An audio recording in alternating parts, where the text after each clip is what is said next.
Florida. Awesome. Glad to have you. Here we go. 3, 2, 1.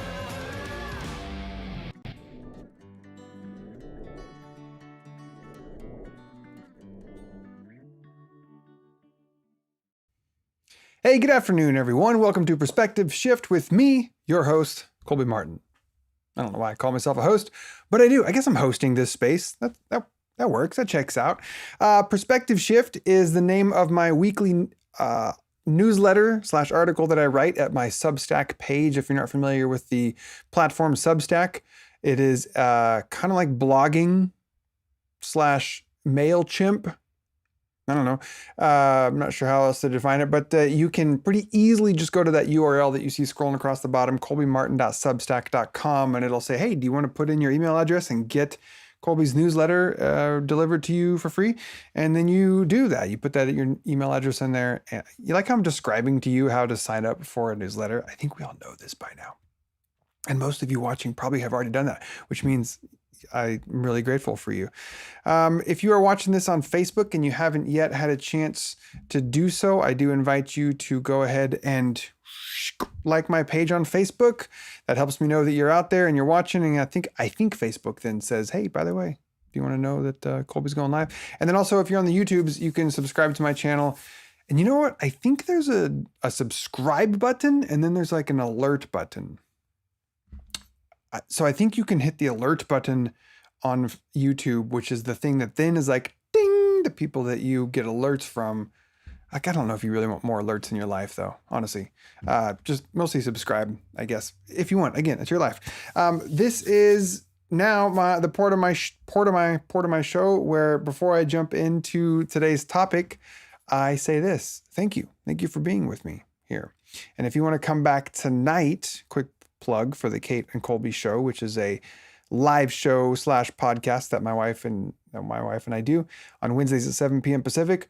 We'll be joined tonight by some dear friends of ours named Dawn and Crystal. And I got to marry these lovely ladies a couple years ago, but we've been friends with them for longer than that. And they are these powerhouse women who my perspective of their work is to show how caring for the body is a way to care for the soul. And so since our Kate and Colby show is all about holistic care for the soul, holistic meaning it's like a whole approach to it, caring for the body is a way to care for the soul. Anyway, so that's tonight at 7 p.m. So set a reminder on your phone to join us for that. Fred says, too confusing. I understand. Such is the 21st century that we live in. There's too many alerts and notifications and things to do and not to do, and it's a lot. But you're here now, everyone, and I'm grateful for it. And I'm going to dive into today's topic. So I have, for the last month or so, been engaging with the topic of the authority of the Bible. And this all stemmed from when I was a guest on the Desert Voices podcast, which is produced by Shalene Kendrick and Holland Fields, which that episode hasn't aired yet. But the Desert Voices gals, will be on the Kate and Colby show next week. So that's fun. Anyways, I was on their podcast and they asked the question about the authority of the Bible. And I realized it's something I hadn't really thought about in a while. I've thought about other aspects of the Bible as it relates to my previous evangelical days. So like the inerrancy of the Bible or inspiration of the Bible, the infallibility, all those big I words. But the idea of the authority of the Bible, it was a thing I hadn't really thought about in a long time. And so I've been kind of working it out in real time, really, in the last 5 weeks, and here with you working it out in real time. And so last week I took a bit of a detour from that because I wanted to really share this thing that I've been excited about as it relates to being worthy of God's love. And so that was last week. But then today I'm going to sort of jump back into this kind of ongoing current series of the authority of the Bible. And specifically today, what I want to talk about is this idea of the Bible interpreting itself. Does the Bible interpret itself? This is an idea, a phrase that if you have not ever run across, then maybe lucky for you. But those of us who sort of grew up in a Protestant / evangelical world, this idea of the Bible interprets the Bible was a pretty common concept. And so I wanted to engage with that here with you today.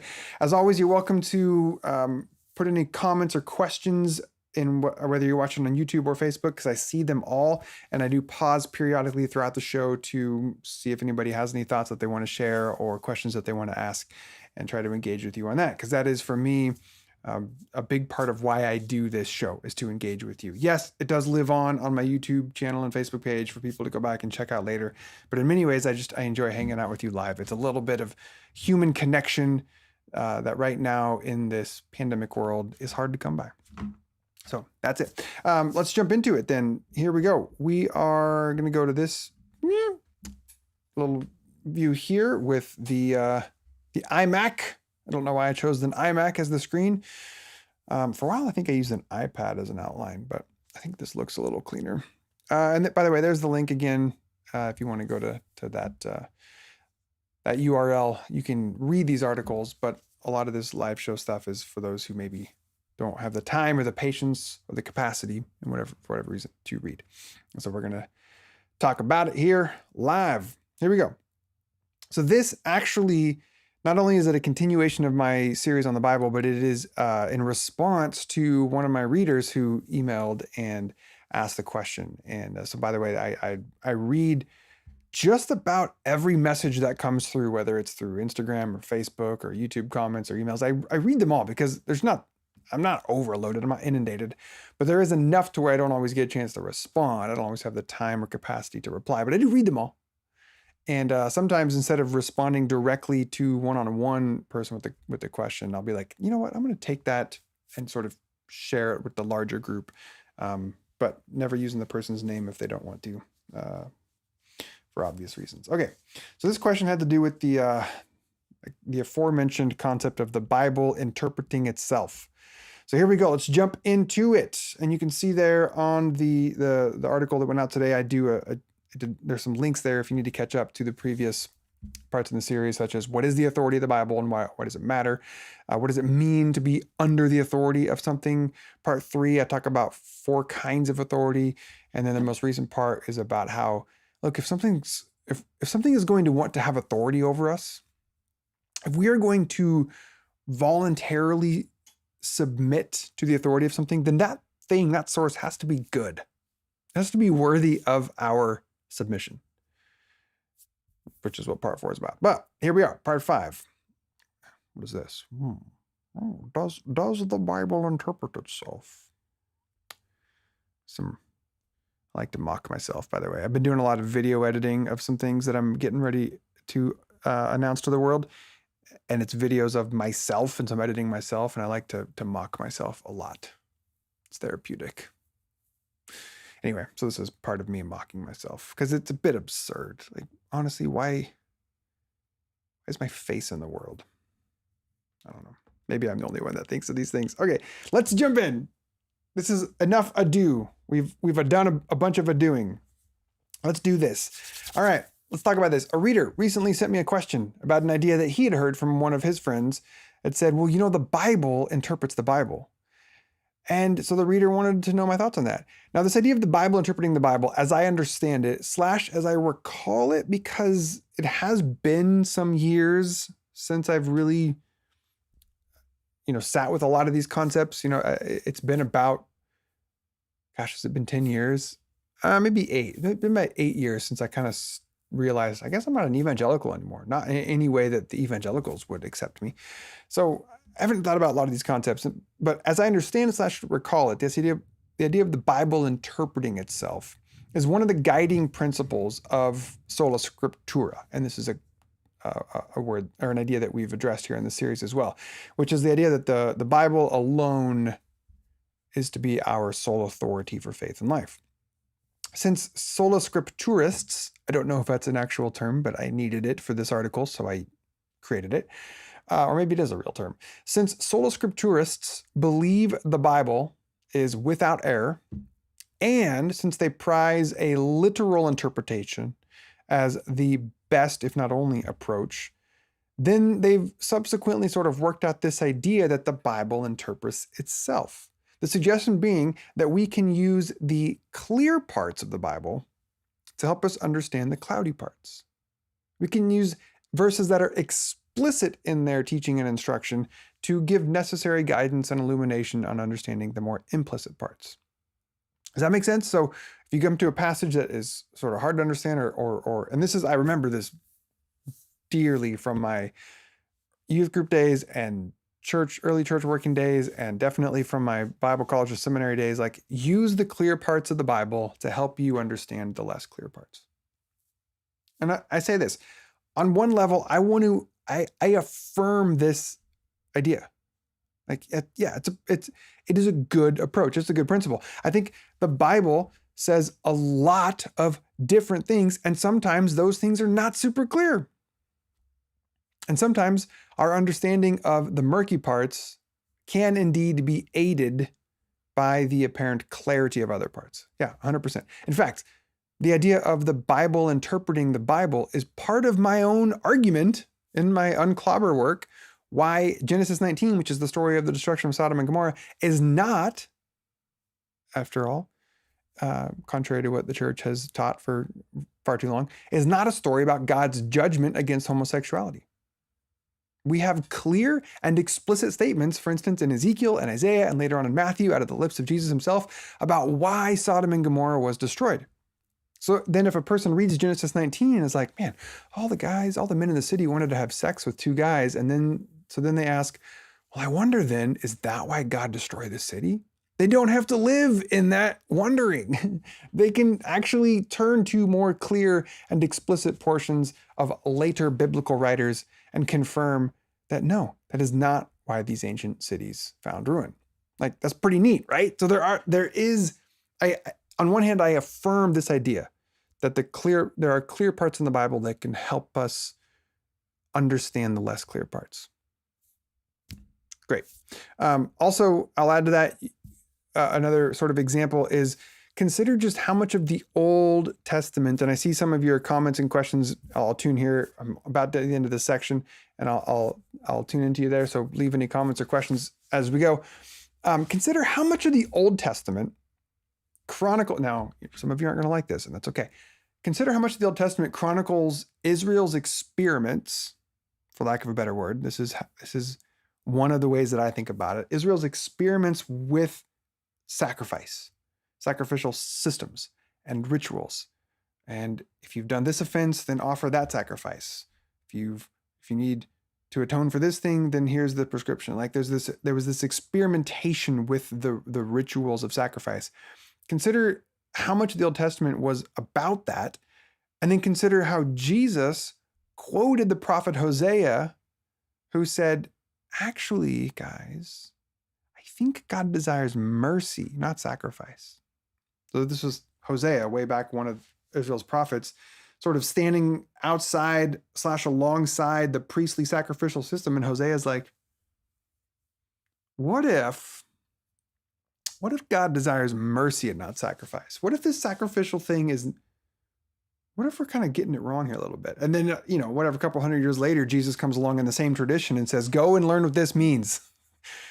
My old buddy Hosea said God desires mercy, not sacrifice. Anyway, so to the extent that the reasons behind the sacrificial system or the machinations of how the sacrificial systems were supposed to work, to the extent that those are opaque, hard to understand, then you have Jesus coming in and declaring that mercy is the priority. That seems crystal clear. So we can use the words of Jesus to help sort of look back or look sideways, be like, oh, okay.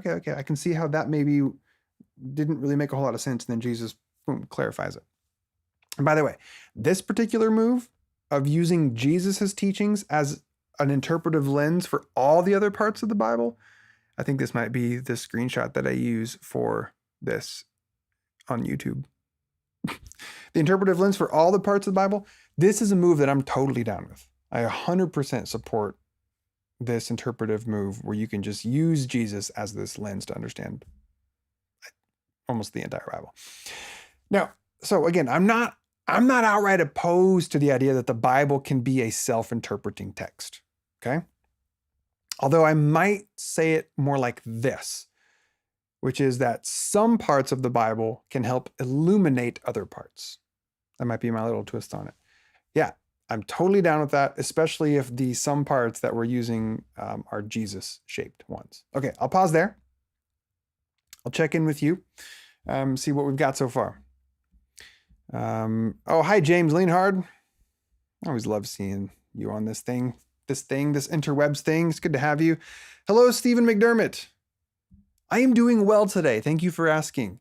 Yesterday was my wife's birthday, and I surprised her by taking her horseback riding, which is a thing I've never done, and she hasn't done since we've been married. So since she was a much younger girl, and I am not really an animal person, so it was just a big surprise all around. And so my wife and I went out horseback riding yesterday for like an hour and a half, and it was a blast. I was shocked at how much I loved it. So I'm doing really well. Still riding on sort of a high from that time yesterday.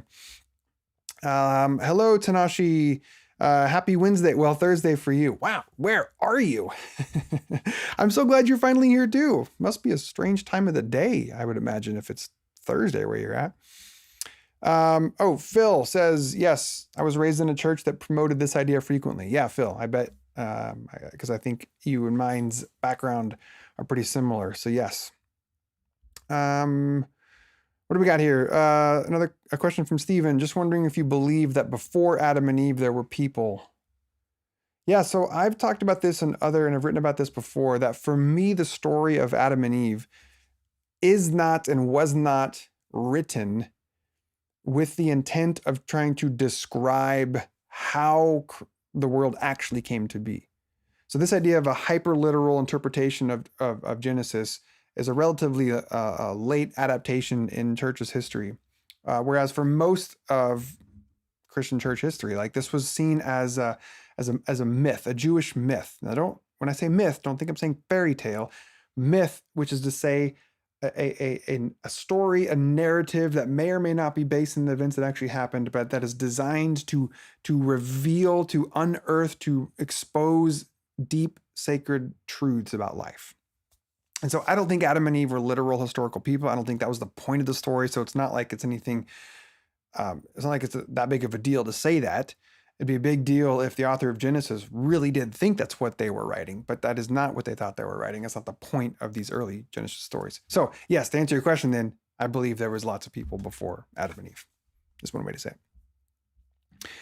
Hi, Gabriel. Good to see you here. Gabriel writes, the focus shouldn't be on the words of the Bible. It should be on the formula that made those words appear in the Bible. The Bible is man interpreted, not spirit written.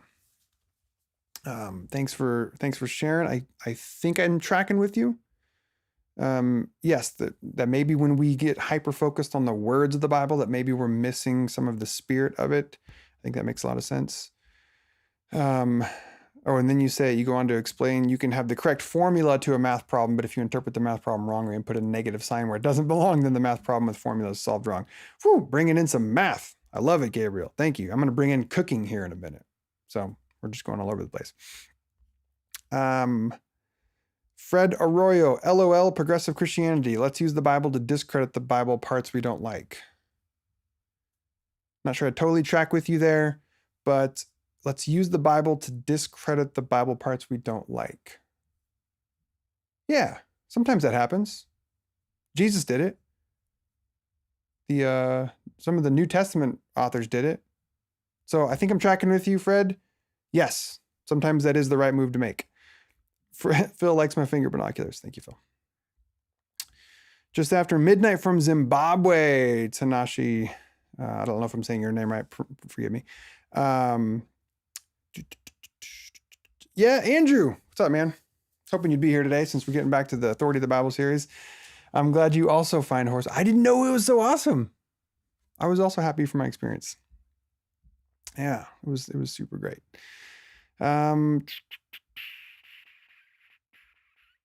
Okay. Last comment here before I move on. Kevin Brennan. This is something I've thought. So many people quote Romans 1:18-32 to condemn homosexuals. I always think Paul's the only one who can tell us 100% what he meant, what he wrote it. Yeah. What do you think he would say about it? So, Kevin, I have a whole thing about Romans 1. And my work with Unclobber is my attempt to look at the different clobber texts, which one of them is in Romans 1. verses 26 and 27. So I would invite you to go to unclobber.com and either check out my book, well, the library might have it. You can either order the book or if you go to unclobber.com right now, you can get a sneak peek at something that I haven't even announced to the public, but it's there, but I haven't announced it yet. But anyway, yes, I do have all sorts of thoughts around Romans 1, and I think they're excellent thoughts, and I hope you'll like them. All right, let me go back to the article, but you keep commenting and questioning, and we'll get to another stopping point here, and I'll check back in with you. So here we go. This section is called More Than a Closed Loop. So I just got done saying, yeah, the whole idea of the Bible, interpreting the Bible on some level, I'm 100% down with. Well, I'm 90% down with. So here's where I likely diverge from most sola scripturists. At the end of the day, this idea of the Bible interpreting itself, it really does just create a closed loop that eventually it requires external interpretive effort. Like eventually we're going to have to try to infiltrate this Bible interpreting itself closed loop. It isn't sufficient, in other words, to solely rely on the Bible as an interpretive tool for itself. It sounds nice on paper, but to practice it, in practice, it has real limitations. So text A, whatever text A is, might help us better understand text B, which is great. That's the Bible interpreting the Bible, but we still have to interpret text A. So what's going to help us with that? How can we hope to understand text A, which is the clear thing that helps us understand text B? Now, if you say, then, well, look over here, text C can help with text A. Fine. But I submit to you, I acknowledge there might be verses over here that can help with verses over there, but hopefully you can see my point, which is, okay, if text C helps with text A, then at some point we got to try to interpret text C. And if you just keep pointing at it, like, you see how are we really just stuck in this loop? At some point, we have to be like, okay, but how do we interpret the clear verses? How do we interpret the explicit verses? How do we understand those? At some point, we have to get into this loop. So it's not just a closed loop. If we never get an opportunity to get on the merry-go-round, then how can it ever be a tool for transformation and growth and spiritual development? In this case, BT Dubs, the merry-go-round, is a stand-in for the Bible. If we never get in on the merry-go-round, what good is it? It's just a pretty piece of architecture that lulls us to sleep with its sweet, sweet sounds. And I'll pause here because I see some comments, but then I'll get into why a cookbook is a helpful illustration for this.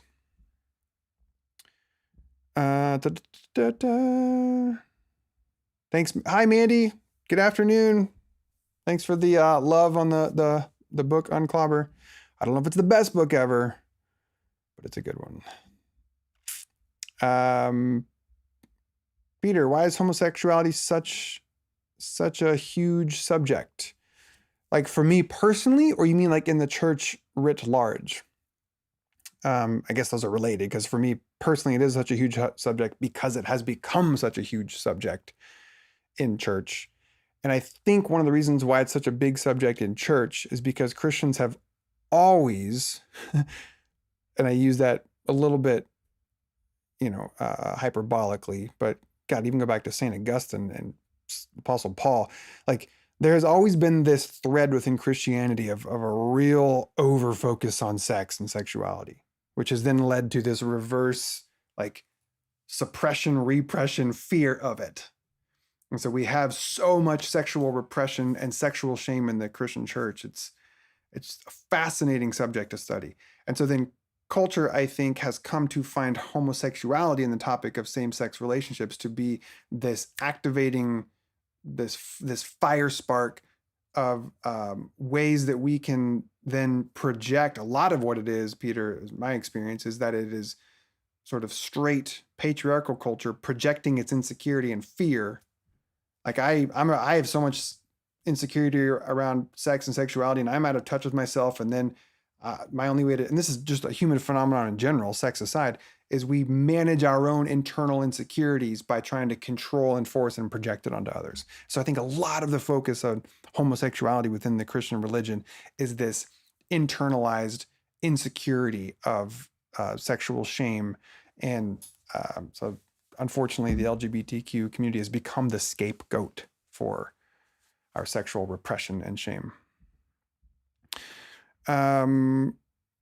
Fred says, glad I think I'm the he. I haven't followed all the comments, but glad he's honest about cherry picking. Yes, I always advocate for honesty about cherry picking. I don't necessarily use the term cherry picking, but in terms of picking and choosing, 100%. Everybody does it. And so my encouragement is that we just name it, we're honest about it, and then we can talk about how we go about doing it. What is the way that people, what are the tools that they use? What are the paradigms? What are the metrics that people use? How do people pick and choose? Because everybody does it. And if anybody says they don't do it, they're either ignorant or lying. So yes, I'm totally always honest about my picking and choosing. Hi, Floyd. Good to have you here. Yeah, Floyd just said what I said. Does anyone not cherry pick? No, everyone does. Jesus, well, this is interesting, Fred. You said Jesus didn't cherry pick. First of all, let's be very careful about how much of I think Jesus provides some really helpful insight into Bible interpretation, but that was certainly not Jesus's main goal, was to lay out, here's how you should interpret the Bible. Like, very few times does Jesus interact with the scriptures. And when he does cherry pick. Well, I don't know if I'd use that language, but he does pick and choose. So for instance, you remember that story when he was walking in the fields with his disciples, and his disciples started picking grain off the heads of the field and eating it as a snack. And the Pharisees were like, Jesus, your guys are doing the work on the Sabbath that they shouldn't be doing. They're violating Sabbath laws. What have you to say about it? And Jesus is like, yeah, it's kind of like when David's men were hungry and they did the same thing. So Jesus elevated one thing over another thing, picked and choose, which was more important. Anyway, one tiny example. Everybody does it. It's fine. We just need to be honest about it and not pretend that we don't do it. And then when we're honest about it, bring it to the light, then we can have some interesting conversations. Andrew says, what would you say to using interpretation method of law of first mention? It's been a while since I've interacted with the law of first mention. I think one of the things that comes up for me, that's a great question, Andrew. One of the things that comes up for me is that I think it overweights, it overprivileges sort of the first mention, the oldest mention of a thing in the Bible. What it does is it says like we had it, the most correct version was the longest to go. Is maybe a succinct way to say it. And I don't know that I necessarily buy into that. I don't know that the older a thing is, which is to say the first time it was mentioned, is the best iteration of that thing. So yeah, I don't know. I also think that the idea of the law of first mention doesn't take into account for instance, the document hypothesis theory, which suggests that the Old Testament, especially the Torah, is a compilation of 4 or 5 different sources: the Yahweh tradition, the Elohim tradition, the priestly tradition, and some others, and it sort of merges them all together. And that's why you see in the Old Testament, especially in Torah, you see different names of God: Yahweh, Elohim, El Shaddai. Like, it's because you have these different sources that bring them together. And so the law of first mention, I don't think, and I could be wrong with this, but I don't think it takes that into account. So just because something might be mentioned early on in Genesis, that could actually be from a source that was much later. Therefore, it's kind of nullifying the first mention thing. Anyway.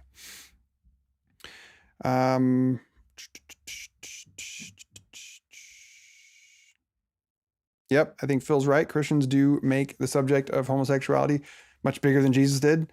But we do that with a lot of things. But this is definitely one of them. Stephen asks, why have I chosen to do work on homosexuality as a straight man? What a great question, Stephen. Thank you. I've the quickest way, and I've answered this question a lot, and so I'll try to do it in a succinct manner here, but the quickest way I can say it is this. In Luke chapter 18, I think it is, Jesus and his friends are walking through Jericho, and there's a blind man on the side of the road, and the blind man cries out, "Jesus, Son of God, have mercy on me." And Jesus doesn't hear him, but his disciples do. And his disciples say, "Shush, man, like you don't We have things to do. We have important, like, be quiet. You're disturbing us. And the blind man just yells out louder, Jesus, Son of David, have mercy on me, which is able to then finally reach the ears of Jesus. Then Jesus stops and he turns. And Stephen, at that point, Jesus had a few options. He could have just tried to speak to the man across the road. He could have gone to the man himself and said, what's up? What do you need? But instead, he turns to his disciples and he says, go get him and bring him to me. And when I read that, Stephen, part of what I'm experiencing in that passage is that Jesus turns to the men who just moments before restricted access to the man on the margins from the presence of Christ, who just sort of restricted that access and said, no, you can't come here. And he said, you go get him and bring him to me. And I remember a number of years ago reading that, being like, wow, if I'm honest, and I have to be honest with the story of my own life and the story of our Christian heritage, who have been the ones that have told queer people, hush, stay outside, you don't belong here, we have more important things? Who have been the ones that have restricted access to Jesus and Christianity? It's been my people, straight white guys like myself. And so part of why I do this work is because I hear God saying to me, you who have been part of building this wall to keep LGBTQ people out, it's your job to tear down that, to go get them, to go to the margins. And so that's just one of my quick responses that I give as part of why I do this work, because I've been part of perpetuating the harm and building the walls. So I have to be the work to bring those walls down. Okay. Yes, Tanashi affirms that it creates a loop. I feel like interpreting the scripture while disregarding the existing culture society at the moment is wrong. Totally. Yes, I'm going to get in that in a minute here too. We have to acknowledge other forces and factors that go on. We can't just be stuck in this loop. Yes, keep going. Yep, church has always had scapegoats. We're really good at that. And it's not just the church, it's just human beings, I would say. Human beings have always needed, you can, for those of you who are curious, you can look into the work of René Girard and the mimetic theory. He does a lot of work around how human cultures have always needed scapegoats to manage their anxiety. And so Christian churches are no different in that way.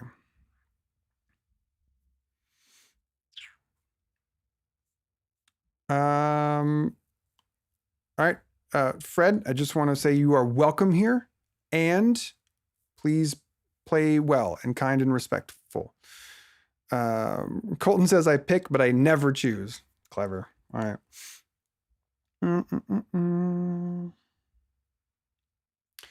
Phil's coming in with the clever puns here. Jesus didn't cherry pick because there were no cherry trees in Palestine. So would you call Jesus a fig picker? I would. All right, I feel like we're getting a little off topic, which is totally fine, but I might save some of these questions and thoughts for more towards the end. Andrew, going back to the law first mentioned, Andrew says, it sounds like you might be referencing historical transmission rather than a literary design of tradition literature. Is this possible? It might be. I don't, I'll just say at this point, I don't know.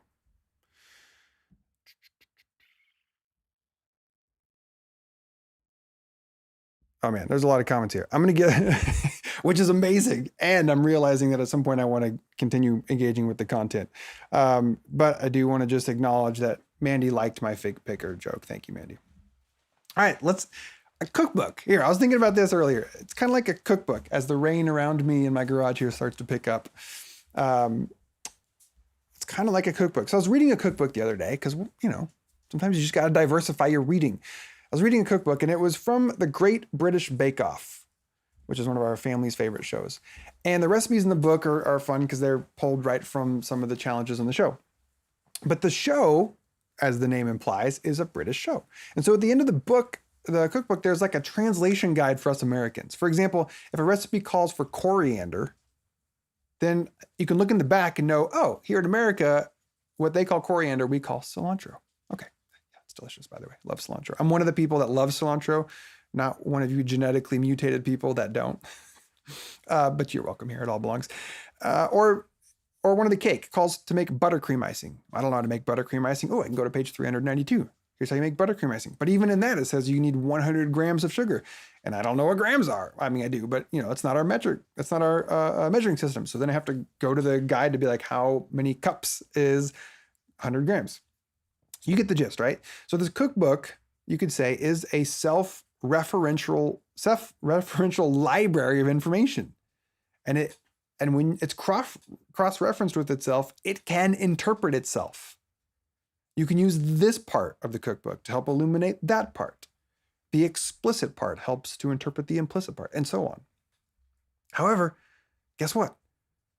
All of that comprehension, all of the finally, understanding what coriander is or understanding what 100 grams is, all that comprehension from the more clear parts, it still requires, and now there's hail coming down. I don't know if you'll be able to hear that, but hail in San Diego. Hail yeah, y'all. All that comprehension, it still requires, I still had to know what cilantro was. That's my point. I still had to know what cilantro was. I still had to know what a quarter cup of sugar is. I still had to know how to measure that and how to, scoop it and measure it. I still had to know there's still things that were required to even interpret the clear and obvious text. And this, in other words, I still had to interpret, I said, the supposedly clear and explicit parts of the text. I like when I say thing off the cuff and then I go to read the next part and it's exactly what I just said, but then I'm stuck in this. Oh, crap, I was going to read it anyway. Anyway, and this is what I feel that many sola scripturists either ignore about this idea of the Bible interpreting itself or have never really sat with long enough to discover. You can't have a closed loop of interpretation. Otherwise, we're just like freaking monkeys thumbing through the works of Shakespeare. It's all just unknowable, unintelligible gobbledygook. And what's even the point? Do you get what I'm saying? If it's just this closed loop where it only interprets itself and we can't ever engage with it, we can't ever sort of know anything about it because it just interprets itself, what's even the point? Just, I don't know. It's a thing we can't even know or understand. Moving on. But I believe that the Bible, and this might surprise some of you who are watching this right now or later, I actually believe the Bible was intended to be read and shared and heard and, wait for it, even understood. Yeah, I said it. That's right. Here, as a progressive Christian I am, saying, I think the Bible was meant to be understood. Not only that, I think we can understand it. Oh my gosh, am I going to have to turn in my progressive card? I think we can understand it, or at least we can find ways of understanding it.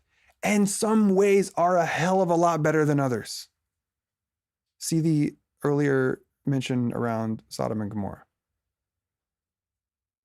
So I do not like the straw man argument that many people make of progressive Christians, which is that we are just full-on postmodernists that think there is no such thing as absolute truth and there is no right or wrong ways of interpreting things. No, I reject that.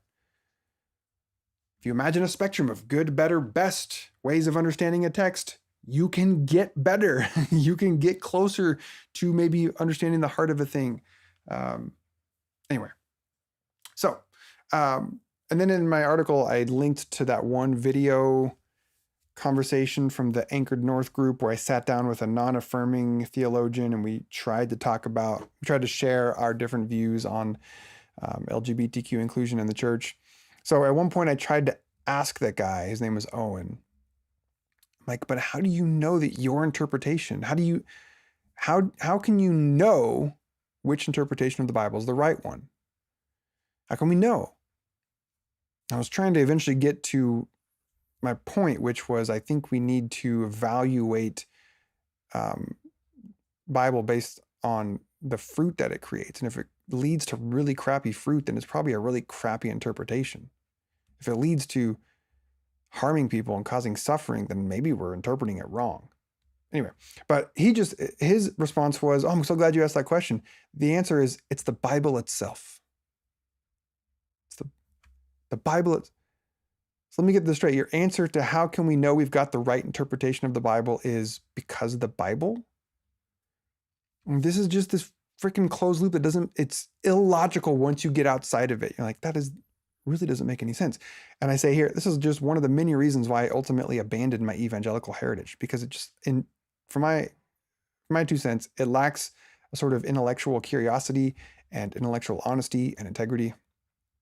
Now, in the video, Owen and I weren't there to talk about, biblical interpretation. So ultimately, I just let it go. But if I could have responded, then I might have tried to point out what I pointed out here, which is that, yes, the Bible can help illuminate parts of itself, but it only takes you so far. There are limitations. There has to be, I repeat, there has to be a point in which we, human beings, enter into the loop. There has to be a point at which we stick our sweet little finite heads into the merry-go-round of the Bible interpreting itself. We cannot just sit back and let the words on the page do all the work and then just sort of stand by it and hope like by osmosis, we just soak it up like the vitamin D. This just doesn't work. It does not work. So I guess then to get back to my original reader's question, which is, what are your thoughts on the idea that the Bible interprets the Bible? My response is it's nuanced. It's a nuanced response to it. Yes, I acknowledge that such moves of the Bible interpreting the Bible at times can and should be made, especially if you're using Jesus to help interpret and understand other parts. And at times it is necessary and helpful to more fully appreciate and understand parts of the Bible. And yet, at the end of the day, this notion, the Bible just interprets itself, is not entirely sufficient because we still will have to engage with the text eventually. Even if text A helps understand text B, how are we going to understand text A? And when we do that, when we enter into the merry-go-round, it requires, this is what Tanashi mentioned earlier, it requires things like we have to be aware of our own prejudices. What are we bringing to the text? Are we aware of it? We have to be aware of our own context, our own preconceived ideas. We have to understand the culture of when the words were written and why they were written and how they came about. We have to understand the language of the original authors. We have to understand, and we have to hold all things in light of the mission of Jesus. I loved on this article, someone commented and talked about how important it is to sort of hold the mission of Jesus as like this North Star. If you want to understand the Bible, it has to sort of point to Jesus or point to the things that Jesus pointed to. Yes, I totally support that. So anyway, I want to thank you to the reader, who I just called Derek, which is not his real name. Thank you for your question. It gave me a chance to think about this idea of the Bible interpreting itself. And then I say to anybody else, and this is true for you here, if you have a question for me, feel free to click on that link there and fire it my way. In the meantime, what do you think about the idea of the Bible interpreting itself? Okay. So that's today's perspective shift article. Now, let me go back to this screen here and just say hi to all and check in with all the comments here. This is wonderful. And I will always end these things by 3 o'clock. So got a few minutes here to engage with some of the thoughts here. Stephen says, thank you so much for being honest, but have you ever been said things about LGBT? I don't fully understand your question, Stephen. I'd love to respond to it.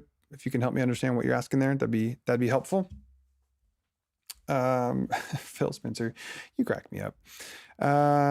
Mandy, Mandy, are you correcting me? What did I googly gawk? Is it one word? I think I did it as 2 words. I'm just kidding. Oh, good. Floyd loved the cookbook analogy. I had someone else say that was really helpful too. Yeah. Sometimes we have 1 or 2 favorite dishes and never pay attention to it. Ooh, taking the metaphor even to another place. I like it.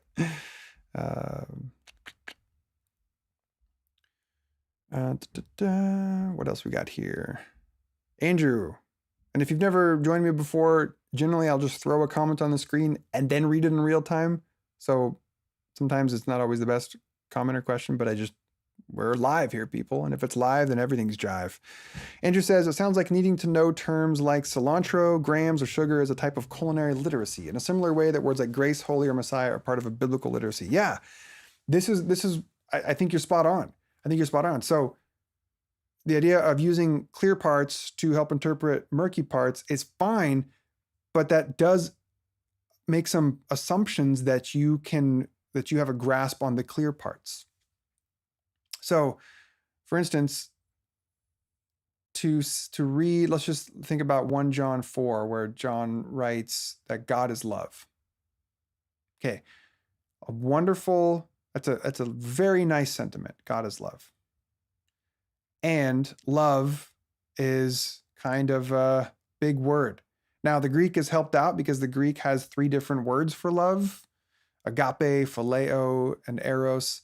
And when the Bible writers talk about God being love.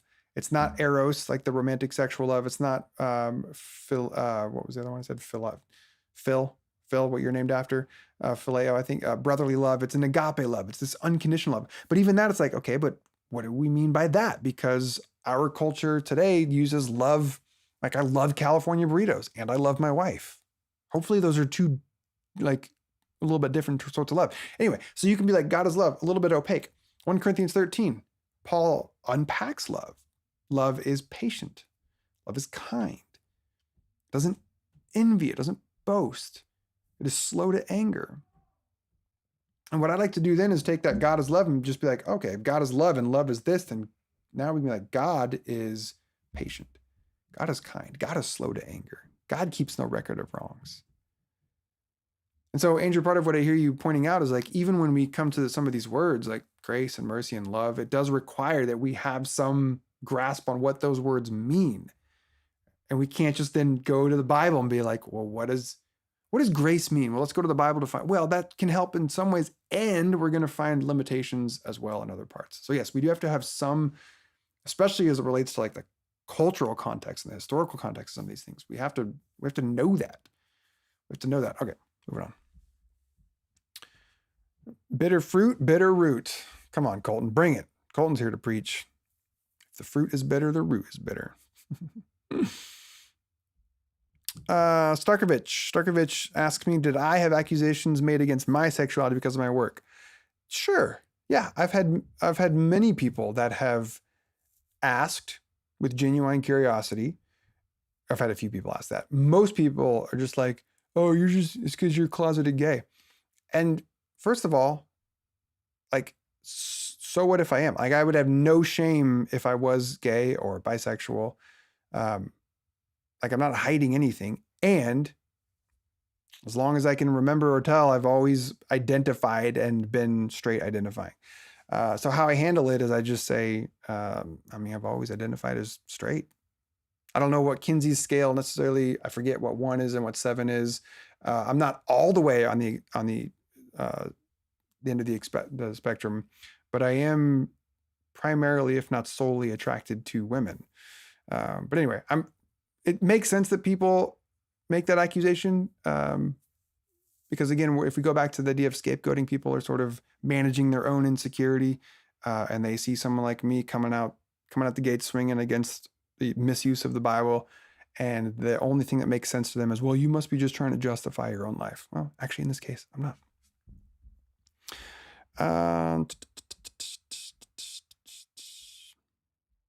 What else we got here? Oh, thank you, Isaac. I'm glad you're tuning in with us today. I hope Tampa is treating you well, and I really appreciate your kind words. Mandy, I can't keep going. I can't. But I will be back at 7. You know that. And hopefully you'll be here too. Stephen, have I ever been... I think you might be asking if I've ever been racist or to LGBTQs. Maybe I'm reading that wrong. I think what you're asking is, have I ever been maybe prejudiced against LGBTQs? I would say 100%. I was born and raised in a conservative Baptist world in which the assumption was the Bible is anti-gay. The assumption is, of course, to be gay is to be a sin. And so that was my dominant framework for the first 23 years of my life. And in that time, I am without a doubt certain. Well, I didn't know anybody who was gay, but I know that I carried myself with an arrogant air anyways. Like, I just thought I knew everything, and made anybody who didn't think like me feel like crap. I was a real jerk. I was oversaved and it wasn't pretty. So yeah, I can totally imagine that there were people in my life who identified LGBTQ that did not feel safe around me back then. Yeah. Isaac adds, I think we can also interpret the Bible through our current experiences and the fruit of our interpretation to know if it was actually accurate. Yeah. I don't want us to discount our own lived experiences and our own current life. And I mean, I'm thinking of that verse in Hebrews where it talks about like the Bible's being, well, I'm loosely translating. The Bible's living and active. It's not this static thing that was put on papyrus at few points throughout history and then that's it. No, like it can still move us today. And I think it can still be moved today. I had this whole fascinating interaction with somebody this week about rewriting the Bible. There are times when I'm totally fine with rewriting the Bible. Oh, that's awesome, Starkovich. Good. I'm really glad to hear it. Andrew says, when Jesus was confronted by the Pharisees on his blasphemous interpretation of Scripture, one of the Pharisee leaders said if it was true and from God, it wouldn't die out. Do you think of this? So that was... Yeah, so if I recall correctly, this is when like some of the religious leaders were talking about like, what do we do about this Jesus guy? And one of them's like, look, if this is from God, it's not going anywhere. I think that's the story that you're talking about, Andrew. I don't remember the details exactly. So your question is, what do I think about that? I think that was a really brilliant word from whichever religious leader that was, to say, maybe we should push pause on the whole judgment on this thing too fast, because like it could be from God. So let's just wait and sort of judge this. Like, let's wait for our judgment on this thing. And you know, I think the proof of that pudding is that the teaching and the words and the life and the movement of Jesus are still with us 2,000 years later, which is no small feat. It's pretty amazing. Colton says, I always found it confusing that the same people who wholeheartedly embrace the idea that the books chosen at NAC are the word of God often also discredit any authority of the Catholic Church. I know. Again, this goes back to, I would argue, a lot of the intellectual insufficiency of evangelicalism. That they have these positions and these doctrines, but they don't really think them all the way through. Anyway, moving on. Okay, I am going to say that's it for today. I love you all. I love being here with you. I'm grateful for you. Thank you for your questions. Thank you for your comments. Thank you for your kindness today. Thank you for interacting with each other. And I see your support of one another in the comments. And I just think, man, if nothing else, if I can just hold space for an hour for some of us to get together and be seen and be held and appreciate one another, that's not nothing. That's really good. But I also really enjoy talking about this stuff out loud and interacting with you. And some of you have questions that are just too smart for me, and you're too smart for me. But that's okay. Like, I'm fine with that. I'll just tell you, I don't know. I think I did that today. I'm like, that's a great question. I don't know. I don't have a response to that. One more time, if you haven't done this yet and you're watching on Facebook, I'd love to invite you to like my page and follow me on Facebook. And then also, if you're watching this on YouTube, would you click that subscribe button? That would mean a lot to me. Other than that, you are free to go about your day. Come back tonight to the Kate and Colby show at 7 p.m. Pacific if you want to hang out with my wife and I. And then I will see you here at Perspective Shift next Wednesday afternoon. Bye-bye. Week's episode of Perspective Shift, I'm going to now invite you to do one of three things, or do them all if you're an overachiever. First, why don't you go ahead and subscribe to my free Perspective Shift newsletter. You can do that by going to colbymartin.substack.com. This will ensure that each week the articles that I write arrive safely in your inbox. Second, if you're watching this on YouTube, just go ahead and hit subscribe on my channel. That'd be awesome. And or if you're watching this on Facebook, would you click like on my page? For me, this is a win-win, in that it helps me know that you're out there and that you care. Plus, it helps you know when I'm going live. For all my other work, including books that I've written or sermons that I've preached, head on over to colbymartinonline.com. Thanks for watching, and I hope you'll join me live next week.